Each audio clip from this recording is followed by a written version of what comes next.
Back on TYT. Now we're going to go to author and NYU professor Anna McCarthy. She's in the Department of Cinema Studies at NYU. She's also co-editor of the journal Social Text and author of Ambient Television. Professor McCarthy, welcome to the Young Turks. Hello. Hey. So The Citizen Machine is about the old days of television, if I've got it right. Yep. How was television different back then? Well, there were only 3 networks, or 4 if you count the Dumont network, which was a short-lived 4th network. So obviously you had a lot less choice, and you also had a lot more kind of top-down sense of what people should be watching, and a lot more network control of programming, which we don't have so much anymore. We have a lot more independent producers and writers in the programming environment. So, yeah, it was very, very different. And was that a good thing or a bad thing? Depends on, good for whom, I suppose. It was certainly very good for advertisers because the audiences for any individual show were huge compared to what primetime network programming gets now. So it was certainly a very lucrative environment for advertising.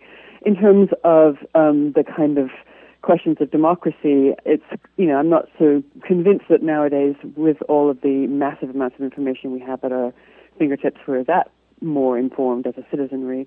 But certainly there's a more diverse set of opinions around on TV than there were back in the kind of the golden age of the establishment. But did the leadership and people who ran TV and the leaders of society, et cetera, did they view television differently back then? And what was their attitude? Well, in The Citizen Machine, I was really interested in people who saw television as a real new opportunity for changing democracy and making Americans into better citizens by teaching them, about either basic constitutional freedoms, or else, arguing for the extension of those freedoms to entities like corporations that hadn't always been considered citizens. So, yeah, there was definitely a very strong agenda behind a lot of television sponsorship. Obviously, that's always the case. It's the case now. But when you're dealing with a much smaller programming environment, you're dealing with larger effects as well. So it's the same thing, because now Glenn Beck teaches us about the Constitution all the time on TV. Yeah, that's right. I mean, in some ways, it is the same thing. I think nowadays we tend to think of the new Citizen Machine as the Internet. We think that we're going to make people into better citizens by changing the way that they browse the web. Back in the 50s, it was all about how, changing the way that they consumed TV. But of course, the massive difference there is that TV at the time was very top-down, whereas the Internet is very bottom-up, right? Exactly. And so that top-down, I'm very curious about it. I mean, did it work in the beginning? Did they have good intentions? Did they really want to help the country become better citizens? Or did it help? Or did they secretly want to do more corporate control? And did either one of those things work? Well, I think it was, both corporate control and a more kind of genuine interest in democratizing American society. Some, interesting examples are groups like the Fund for the Republic, which was a Ford Foundation subsidiary, spent a lot of money trying to influence mainstream media to get them to cover segregation, desegregation struggles in the South. It tried to teach people about civil liberties. And it was a group that met with a lot of resistance from within the networks, who really were not interested in controversy. They wanted to present balanced perspectives on things like segregationist violence in the South. So it was certainly the top-down nature of it meant that you would get the kind of programming that you would look at now and say, oh my God, that's laughable, that's so silly. These people are.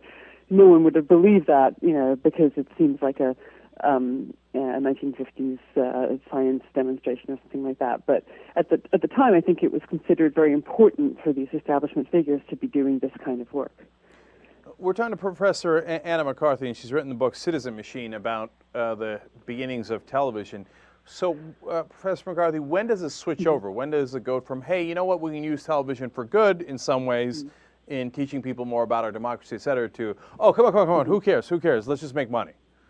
Right, well, I think it was a big watershed moment sometime around the early 60s when there's a point where liberals become much more disenchanted with TV, and they start seeing it as part of the problem and not part of the solution for in enhancing democracy. So they start, and like LBJ, very famously, his commissions on the causes of and prevention of violence included television alongside guns and poverty as other potential causes of violence in American society. So that was a big switch. There was a short moment in the 50s where people really thought they were going to use TV for the good. And that just, I think, is a combination of what TV became that changed people's minds about that, but also lack of access to the medium by groups like the Fund for the Republic from the outside really made it impossible to do much. So let's talk about the government's role. In the beginning, they give the airwaves to these companies, and they have some sort of, theoretically, some responsibility to the citizens, et cetera, to serve them, right? Serve news, et cetera. When do we get detached from that responsibility and, oops, we just gave their airwaves away for free, and these guys made $1 gazillion and feel no responsibility towards the right. citizens?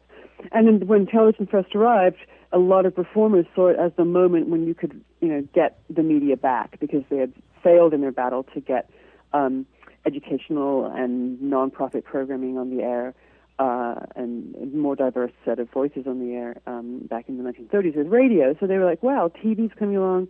We can do something different. We can try and, take some of the power away from the networks. So that was a real golden moment. And unfortunately, it quickly became clear that the FCC was going to go with the kind of corporate model for TV as well. And then as the government increasingly deregulated in various ways, the medium became harder and harder to really maintain any kind of diversity, even though there were lots of groups throughout the 1950s and 60s, like the labor unions, educators organizations, black civil rights organizations that were really working hard to try and change things.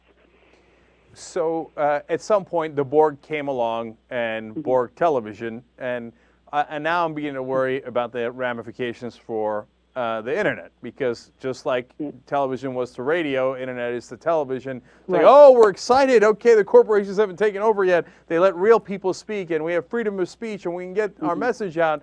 And here comes, the fight against net neutrality, where the government looks like they might say, oh, well, you know what, on the other hand, maybe we should let Verizon and AT&T decide which websites are bigger, faster, et cetera. Yeah.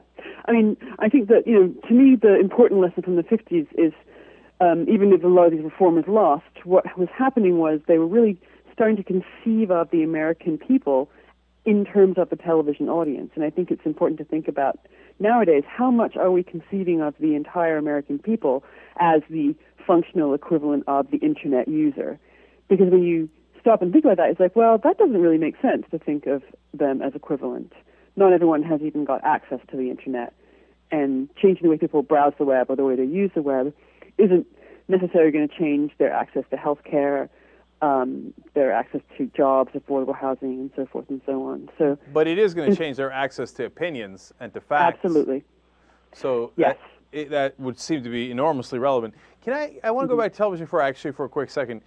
If the government wanted to, could they say, hey, you know what, these airwaves, not so free anymore. They're the government, so you know what, NBC, I'd like $1 billion, ABC, I'd like $2 billion. I mean, I'm making stuff up, but could they do that? Right, no, well, I think certainly, there's always been some plans afoot that way. Like Justice Scalia, when he was a Nixon advisor in the 70s, wanted Nixon to use PBS as a form of right-wing propaganda, essentially. This is something that Rick Perlstein writes about in his book. But I think I think probably you'd have to, roll back, like 6 decades of communication law to get to that point, because very early on, there's this idea that commercial broadcasting is equal to freedom, because we don't have the government, forcing its opinions down our throats the way that people do in other countries where the state runs the broadcasting system. So then freedom then somehow morphs into corporations can do whatever the hell they want. Pretty much. It's called corporate liberalism, where the idea is that corporations have the moral power and the moral authority to best decide what's best for the nation. It's sort of the what's good for General Motors, it's what's good for the nation line. Yeah, that sounds disastrous. So finally, let me try to see if I can get a prediction out of you. Given the history of television, which you cover in your book, The Citizen Machine, how do you see the internet going? Will it go in the same exact direction, eventually be taken over by corporations for their freedoms? In a word, I think the short answer is yes.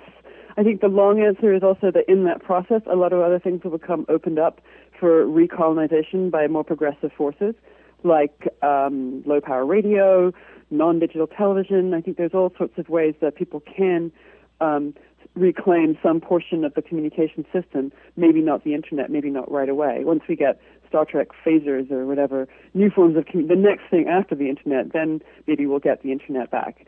Look how we're getting radio back now. Well, not very successfully if you ask me, but all right, but once we've got our phasers, we could storm all those places and put it on stun and take over. All right. That's right. That's right. We're out of time now. Professor McCarthy is the author of The Citizen Machine. Thank you so much for joining us on the Young Turks. Thank you.